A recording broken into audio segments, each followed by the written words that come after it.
a shoulder injury, you know, and how much better have you come out? Yeah. You wanna get down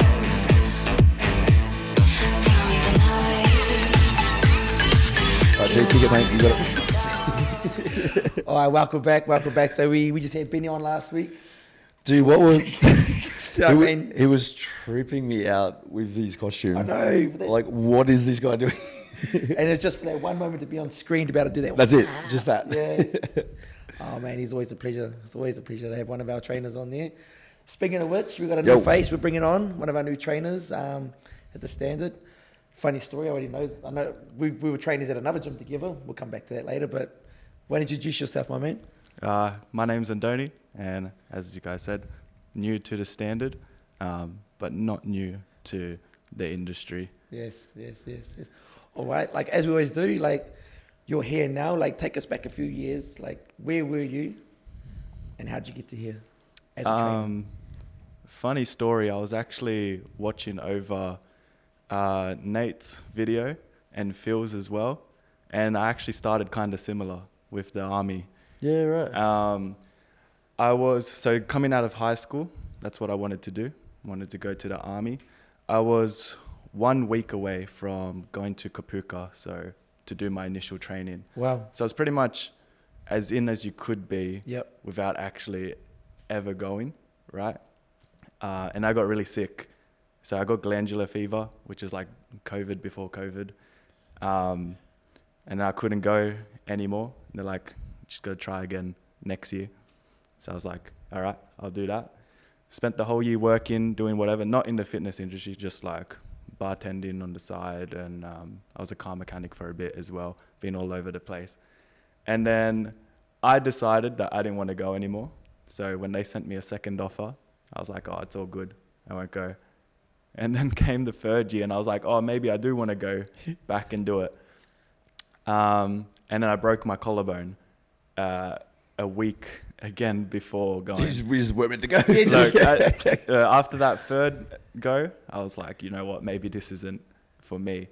So at that point, you know, coming fresh out of school and only having the idea of wanting to go to the army, I was stuck. Like, I was like, all right, the army's not for me. I've had 3 attempts and like, you know, it's not meant to be. Yep. So I have to try, you know, see what else interests me. I've always been quite athletic, into sports growing up. So then, like any other student athlete, I went to uni to do sport and exercise science. And then I was 1 year in, so I did 2 semesters, and then COVID hit and they made us go online. I was like, I can't do this. I'm an in-person type of guy. Yep. hands-on sort of learner. Yeah. It's a very practical course. So I felt like when they moved us to online, I was like, I can't do this. And then I had a mate, he is a PT. He's like, why don't you just go to TAFE and become a PT? Like, I reckon you'd be good at it. You've got a personality to be a good personal trainer. Yep. I was like, sweet. Went to TAFE, dropped out of uni. I was able to transfer like a bunch of my credits over anyways because of the 2 semesters I did at uni. So fast-tracked the PT course. Did my Cert 3 and 4 in the same year, and then I was working by the end of it. And then I think, I don't know, it wouldn't have been long, 5 months later. Yeah, and then I met George. Yeah. And then when I was fresh. So At and promo? then, At Primo, yeah. yeah, and then since then, like I was still new, still trying to get into it. But then since then, it's been like non-stop. Just been working the last 4 years now in the industry. Weren't you rehabbing an injury at that time as well? Sorry? Weren't you rehabbing your soccer injury as well? Yeah, probably. I'm just always got a little something. There's always something going on. I feel like by that point, it was more my shoulder. I have a bit of a dodgy shoulder, which unfortunately isn't on the same side as where my collarbone injury is. So my arm's a little bit out. But yeah, so and then from there, like I said, just lots of work came my way. I don't regret, ever changing paths or going, because I could have stayed at uni for another 4 years and still not know what I wanted to do at the end of that, right? Yeah, true. So I'm very thankful this friend reached out to me and said, I reckon you should go for it. You'd be good at it. Because then, you know, since then, that's all I've been doing. So, and so you kind of like in a niche area, and I don't want to say it in a stereotypical kind of way, a niche area where you don't really commonly see blokes or men being coaches for or running. If you want to talk about that, what you do, like what one of your niche areas is. sorry? Oh, you're saying like being a lad coach Right. as a Pilates instructor. You're saying that's... Yeah, okay. Yeah. So, I mean, obviously you're a PT, you Yes. run S&C classes as well. yes. But with us at the moment, you're It's running our Pilates. correct. Yeah. And funny story, the way I got into Pilates was, I'll let you take a guess. Injury? Yep, exactly. I mean, like I was just off the top of my head. Yeah, that's exactly right. So when I tore my shoulder, second time, first time was when I met you. Yep. Second time, I couldn't, work around in the gym. Like I could still work, coach, demonstrate, but I couldn't do anything for myself. My arm was pretty much just dead weight for a bit. So I was like, I need a way to stay active and moving while not putting so much strain onto the shoulder. And where I was working at the time had a Pilates studio attached to it. So I was like, I'm going to give this a go, because I knew Pilates was actually initially created to help for rehab, for like rehab purposes. Wow, I didn't know that. Yeah, so Joseph Pilates, the guy who invented it, he I did not. he created it for World War I soldiers, I'm pretty sure, who had to go through rehabilitation. What? Yeah, So like Pilates is somebody's last name. correct. Yes, and that's where it came from. Joseph Pilates, World War I soldiers who needed some rehab, and then he set this up for them. So Pilates was initially for men, contrary to belief. Some people might come at me for saying that, but that's what I know. Safe I space. could be wrong, but Safe space. That's gotta what say. I watched a video that was posted just recently that may show that that's not accurate. Yeah, because I was struggling. Yeah, sure. Yeah. Did you see the video put up? I did see that. That's pretty one. funny, man. Yeah, it's good. So yeah, that's how I got into the whole Pilates thing. And then as I was doing it for myself, I was like, look, I might as well upskill. If I can run a class with 30 people in a gym, a slightly smaller, more controlled space like a Pilates studio shouldn't be too much of a challenge for me. And it wasn't. It was quite easy, I would say, to transition from running a group class to then doing a smaller, more controlled group that is Pilates. So yeah, now I do both. Yeah, nice. And I feel like like you said, it is a bit of a niche. I feel like, especially, I know a lot of females who are across both industries. They do a little bit of gym work, mostly Pilates, but I feel like there was such a big demand for a male instructor as well. So the opportunity came, and I was like, I might as well take it. Had a lot of people saying, yeah, you should do it. Yeah. And yep, here we are. Do you like when you have these conversations with people, like, what do? Do you find like, oh, I'm a Pilates instructor? Yeah, look, sometimes I still, depends who's asking. Sometimes I'll hesitate a little bit first.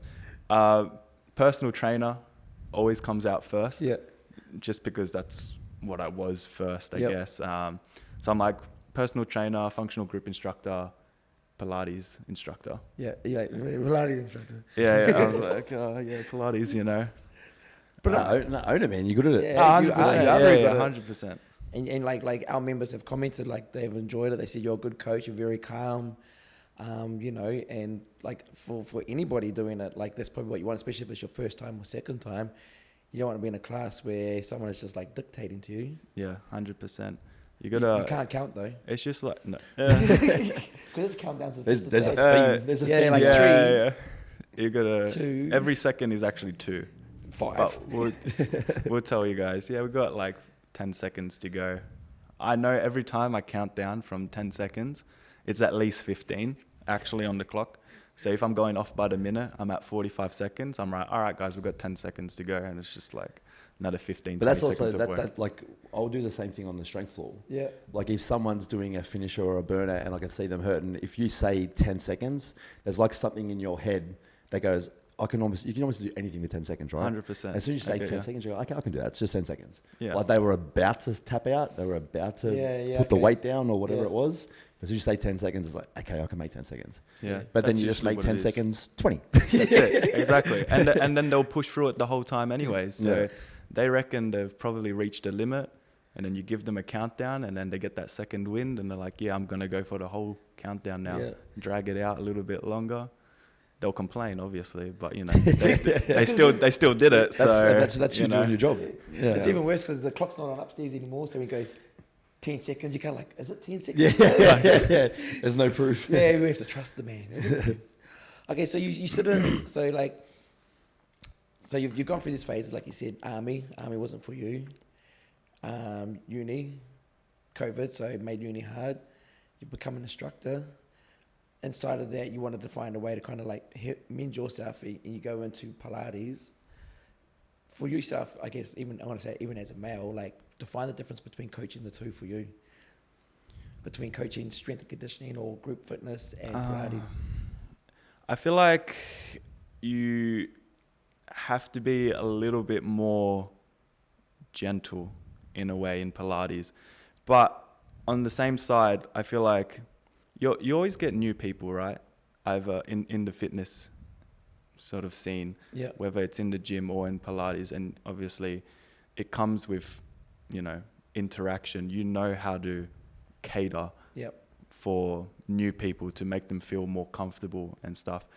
I just feel like in a gym environment, especially in like a group class, like I said, you can always make it more personal, right, to help someone out. But then it's still sort of a bigger space, right? In Pilates, like I said, I'm used to teaching in like smaller studio vibes, like 10 beds max, really. And it's just 2 rows. So like you're very close to everyone. So I feel like, you know, I'm getting caught on my words here. You're good, man. Take your time. That's all right. Don't be nervous. I feel like maybe people have the misinterpretation that there is too much of a difference between the two of them. Okay. And your approach to coaching. I feel like I don't really switch it up too much. I'm not going to yell at someone in the Pilates studio like I would on the conditioning floor, right? Yeah. You made it seem that, A different environment. Yeah, it's but like, it's like your voice, your tone, like your mannerisms change a little. yeah, it's like I would say I'm a little bit softer in a Pilates sense. Yep. Doesn't mean like you're not pushing them to Yeah. work harder or to train. So I feel like the tone might be different, Yep. but the outcome usually is the same. You're still getting them to do that little bit extra, to push further, get an extra rep in, hold it for a few more seconds. The only difference might have been the way I've projected my voice to do it. But the coaching between the two is quite similar. And I feel like that's why it was quite easy for me to transition from being a functional coach to a Pilates instructor. Yep. I already had that experience, you know, with one-on-one or in a group settings as well. I feel like it's a benefit for me. A lot of new instructors in the Pilates scene in particular, or even in gym, like they got to just get into it. You only get better by doing it, right? Yep. So I already had experience doing it. So when I got into the Pilates, it was like, you know, second nature almost. Yeah. Okay. I just had to reel it in a little bit, but Yeah, because you end up with all these women just on your back, right? Just giving it to you. Yeah. That's So- good. Sorry. Oh, good. So that's like your coaching side of things. Like what's your program for yourself now? Like your own training. What are you passionate about right now? so I still play football. I'm South American, so I say it like that. None of this soccer stuff. What part of South America? I'm Peruvian, so it's on the left side. I'm gonna pretend South I can't read America. that. Left side of South Peruvian. America. Yes, over there. Yep, that Yeah. way. So yeah, I took all of last year off, just so I could, because I've played for 23 years now. Or I played for 22 years straight. And then I took a year off last year because I needed to figure out my work schedule. It got too hectic for me. You know, I had to train 2 times, like football training, 2 times a week, game day 1 time, my own training, how to fit Pilates in to the PT work I was doing. And then it was just Chaotic. I was getting like no time to rest really. And then I feel like I was burning out. And then that would obviously affect me when it came to work, which I didn't want. So I took the year off sport just to focus on work. Now I found the balance again. So now I'm back to playing football. So I still train two nights a week, game day, Saturday nights. And then I do my own sort of strength training in between as well. So Monday, Wednesday, Fridays, usually I'll do strength work because Tuesday, Thursdays is training day. And then Saturday nights, obviously game day. Game night. And it's funny because I don't really sometimes I'll take a rest day if I need it. Like I'll listen to my body if I pull up shit. Like, I don't know if I was allowed to swear or not. Yeah, no, you can. I've actually been pretty good so far, but I'm normally terrible. So if I don't pull up too good, I'll obviously listen to my body and have a rest. Because now the main focus is obviously those Saturday night games. We're only 3rd week into the season coming up. Who do you play for? St. Mary's. Who does St. Mary's Eagle Vale. Who's who? Who does Ryan play for? Rangers. Rangers. The Roland Rangers. Yeah, one of our boys, I think they won it last year, didn't they? Their division. Yeah, so we're probably playing in the same comp because I'm playing M League. So if he won it last year, then He's the goalie. He's the tall bloke. He's the tall bloke and he's the goalie for you the know Rangers. what? We just lost against Nerlin on the weekend, actually. So so they are the champs for a reason. They're a very, very good team. But we'll give them a run as the year progresses on. So that's where my training's at right now. Just trying to fit everything. Do you find that with your training and your soccer now that your Monday leg day at G3 or at the Standard has been helping? Your Monday leg day at the Standard's been helping you? My Monday leg day with us. Oh, you haven't been yet. He's roping you in for a session, mate. Yeah, he's baiting me out. No, I said... you haven't done a leg session yet? Okay, yeah. I said I'll come in one day to give the High Rocks class a go. We've just put out the sheet for those who want to do High Rocks with us in Sydney as well. If you can... Imagine.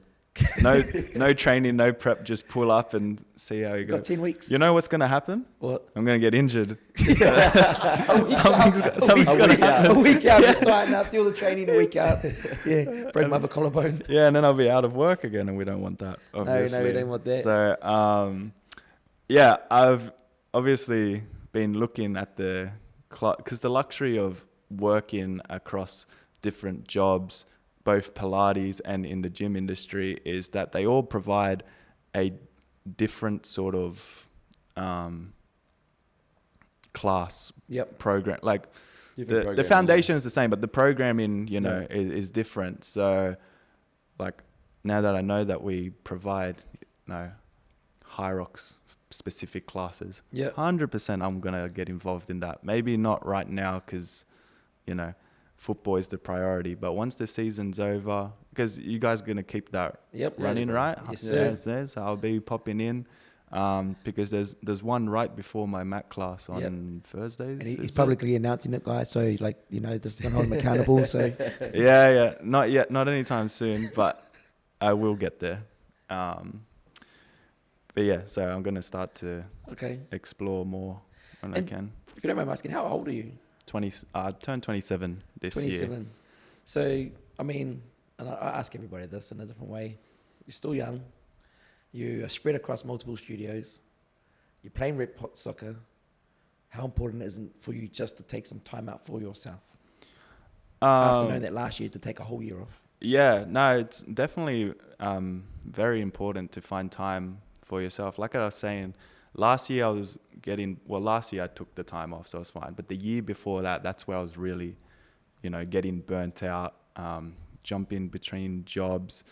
And then I lost motivation for myself in a training aspect, because I'm in the gym so many hours, I'm in the Pilates studio so many hours.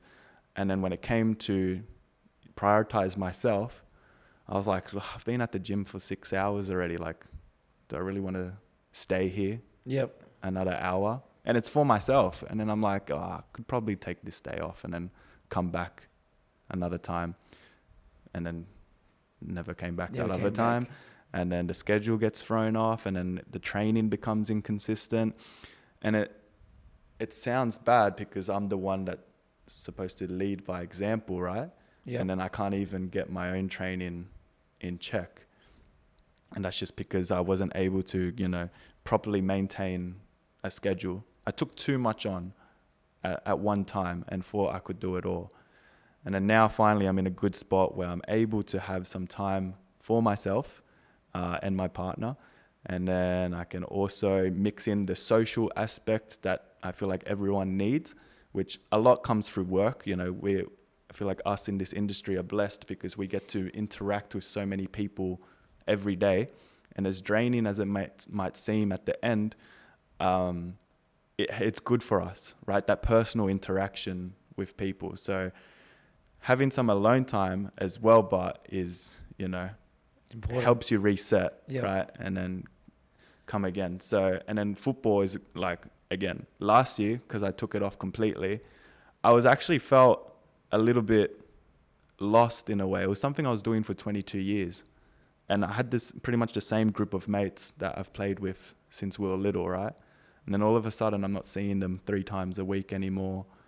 And then it was just kind of me. And I was like, should I have taken it off? But, in the end, I was like, no, I needed it. I needed the break for myself. And now I'm back with that group of people again, like we never left. And I feel like it's very important to find balance. Wasn't there? Identity in it. Yeah, so I feel like it's very important to be able to find a balance with social, work, and some time for yourself so you can have a reset and then you can go back into all that stuff again. Yeah. As a trainer, across any of the industries you work in, whether it be Pilates, how hard is it not to be that person for everybody? Because as you said, like you're turning out, you're able to instruct the class, but what you were teaching, you wouldn't be an example for yourself. But like how hard is it not to be that example for everybody, though? I mean, not example. How hard is it not to turn up and want to push the best out of everybody you see, or help them carry that burden, or help them get through that phase of life? You know what I mean? And invest so much time and energy into them that you are on the back burner. Yeah. Like it obviously comes with experience, right? You sort of learn how to, because our priority, as much as it's health for ourselves or whatnot, we are providing something for people. That's what we signed up to do, right? Yeah. It's like, we're here to help those people. They're coming to us, they're trusting us with their sort of health and fitness and whatnot. So they sort of become a priority for us. And I feel like it is sometimes easy to sort of just bump it off ourselves because we're like, like they're my priority and stuff. So I feel like it is important to have to try find that balance. I feel like it's not a good idea to like brush it off yourself, like sort of I did. You do want to get that balance in, but also, like I said, those clients and members are the priority. So I feel like we always find a way to sort of lift ourselves back up to give them the best experience that they need, right? Because if we sort of come in to teach a class and we're just like down in the dumps ourselves, that energy sort of reflects, transmits off. And then they start to feel it. And then it happens to them. And that's the opposite of what we're trying to achieve, right? So I feel like sometimes we've just got to, pull our pants up a little bit and say, look, there's nothing wrong with me. Yeah, feel like, look, you guys are the priority. We'll make you guys train hard, whatnot. And I think these are probably like a lot of the unspoken things that us trainers actually we go through. Like it's I always think about it. Like sometimes we'll see members, like we'll see a certain member once for the day for the hour, but we're at the gym for 10 hours, being that person every hour for up to 30 people within that hour. And not saying that we're not passionate about it, but you know, sometimes it can be hard for us as trainers. Oh, it's just energy, mate. Yeah, That's it. It's energy, and like early days of the studio for me, like we do. If you do like a morning afternoon, Yep. like it's a big day. yep, Like especially us, like we run 10 sessions a day. Hmm. So if you do a morning arvo, and then if you back up the next day with like another morning arvo, like come that night, It's a lot. you're cooked, man. It catches Absolutely up. cooked. And it's just because, like, you know, like we're on the floor, right? Like you've got to have your energy up. Yeah. You know, people walk in. If it's a morning, people walk in. They're tired. They're exhausted. Your job is to try to lift the energy for the Yeah. class. You know, like you obviously always communicate with people. It's just energy. Mm-hmm. yep. Yeah. So it's yeah, for sure, man. Like it's demanding, but We do it. That's what we love do. it. That's why Yeah. we signed up for it. We know Yeah. what's involved now. Like I said, it comes with experience, of course. Obviously, the first sort of few months where I was working in a full schedule, I was like, Cool. can I do this? Yeah, Yeah. I'm like, I can't. I feel myself burning out. Like you can feel yourself sort of burning out sometimes. So then you have to, you know, sort of remember what you're doing it Yeah, for those people who entrust you to better themselves. And then like I said, it's like a new flame arises in you. Yeah. Like you're ready to rip in again. Like, and I feel like sometimes nowadays, I don't feel ever burnt out nowadays. I feel like I'm in a really good space, work-life balance and stuff. But sometimes those, you know, early mornings get you, right? How am I going to motivate a bunch, like 30 odd people, and it's 5 a.m. I'm Yep. on 6 hours sleep, 5 hours sleep. Sometimes you just got to dig in a little bit deeper, and like I said, you got to just yeah. Talk to us about it. Talk to us about it. Like, what are you digging into? Like, I love this because I mean, we all go through it, and there'll be thousands trainers out there who experience this, you know. And it's like I wouldn't say it's hard, but like, you know, like for yourself, like 5 a.m. could probably be the most packed class yes, and the most tired class because everyone's still walking in half asleep. That's and right. Like you said, yeah.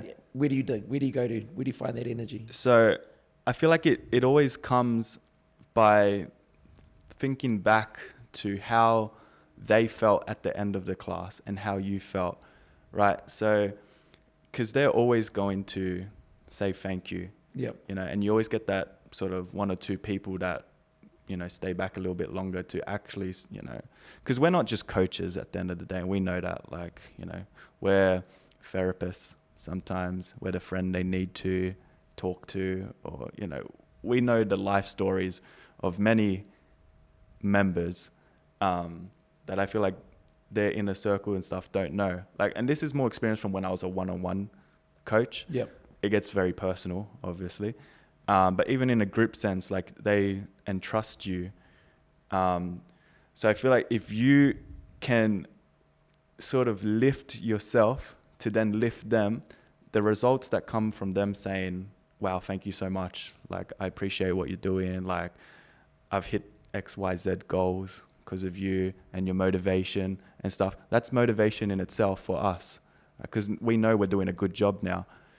And as tired or as burnt out as you may seem or feel, that thought always comes back. I'm like, if I don't give this person the best of me right now, Yep. then they're not going to get the best for themselves either. And the most rewarding part is knowing that you've helped them achieve what they want to achieve. So then that's what I mean. Like, you always sort of get that sort of second wind, or like your reason why, like why you're doing this and why you're, you know, Yeah. waking up at 4 or 3 in the morning to motivate those people. I don't know if that really makes sense, It does, what I'm it does, saying, it does, but it does. like, We've always said it, like, this is an industry of passion. You correct. Yes, if you're not passionate about this, you don't last long in this industry. that's right. And like we've said it from day one, like some days you got to bite the bullet, and then you look back on the day and you just have those would say those fuck yeah moments, like, you know, like you can turn up to the gym, you're just feeling flat, you pick yourself up, like you said, you give that energy. Next minute the class pick themselves up and someone's just had a milestone or a PB or have attempted something they never attempt, and you just see the way they light up and the way they celebrate, the way they thank you, and like that reward there reminds us why we do this. Exactly, that's right. Like you said, like, you know, we're their person. Like, we never want our members to rely on us, like 100%. but to have the experience about to coach somebody through something they could have said 6 weeks ago, oh, I can't do that, that's not me, to like, I did it. Yeah.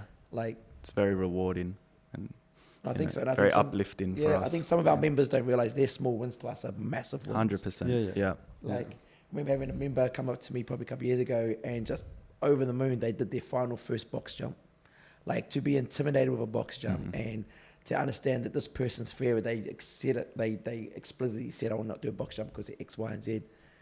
And to be able to do a box jump quietly, not with a class there, come running and screaming, I did it. It's a big dub. It's a big dub. And Yeah, then huge. pull me in there just to see that box jump. Not during the class, it was at the end of the class. You know what I mean? And that for me, like, it's like, that's a PB. Yeah, I made this person go 100%. ring that bell. I said, go ring that PB bell. They're like, no, it's not wasted. That doesn't, that to me, that's a personal best. Yeah, and then see like that feeling that you get Yep. from them coming to you and telling you specifically like, I did it, or thanks to you, like I did it. That's like our reason why, right? Yeah. And then that happened, great. I'm going to come in tomorrow, next day, same thing. Who can I help this time Yep. to hit that, Yep. feeling again, right? Definitely. Had a special one on, I think it was Saturday. Very well-known member. Yep. Sent a photo. She was doing a check-in. So what was it? Week 4 challenge? Yep. Week 4 or 5 now? Well, So that'll be end of week 4. end of week 4. So like basically like a little bit of a late midpoint check-in, and sent the photo of like a waist measurement, Yep. and it was from when she first started with us to now, Yeah. and the fucking tapes like out here. It Yeah. was fuck wild, mate. Wild. Yep. Yeah, made my day. It is. And because you know the journey, Yeah, you know the journey, you know the challenges, you know, the hills, yeah, all of it. Yeah. you know it. And you said it well, like we, as coaches, we become that, like they entrust us with it, We've had members say, I can't do it.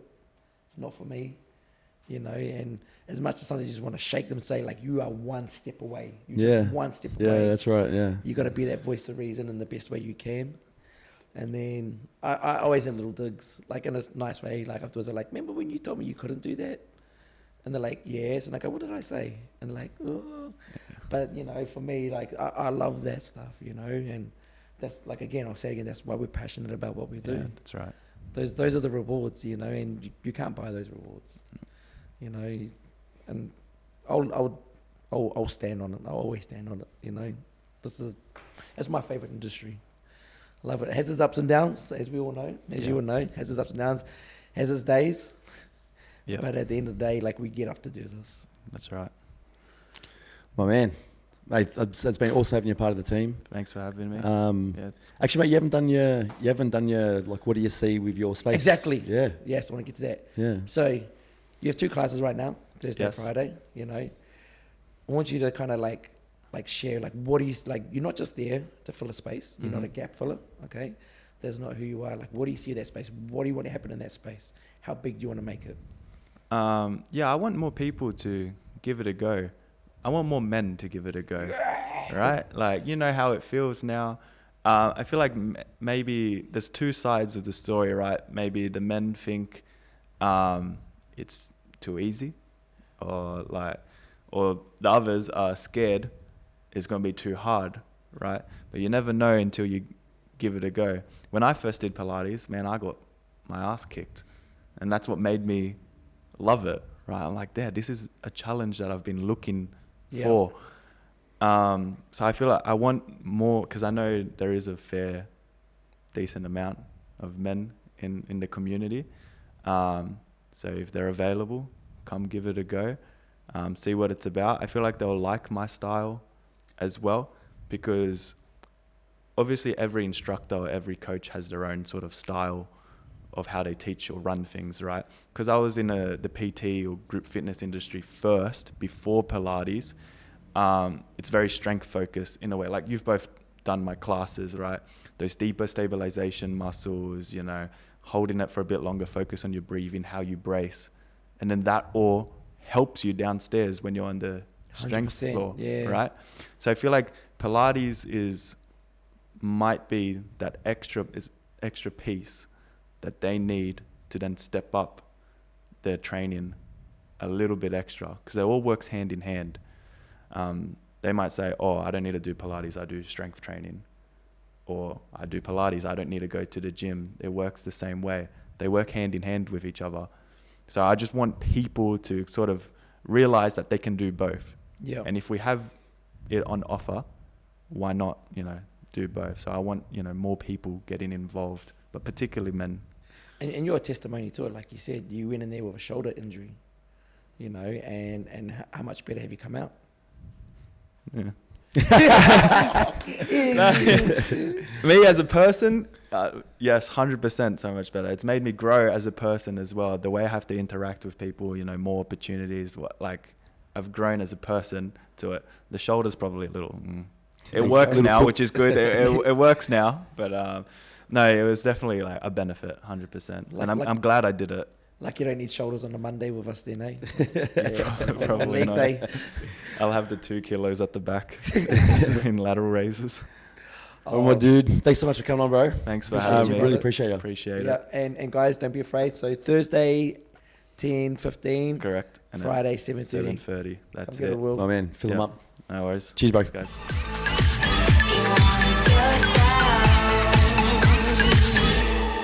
Down tonight.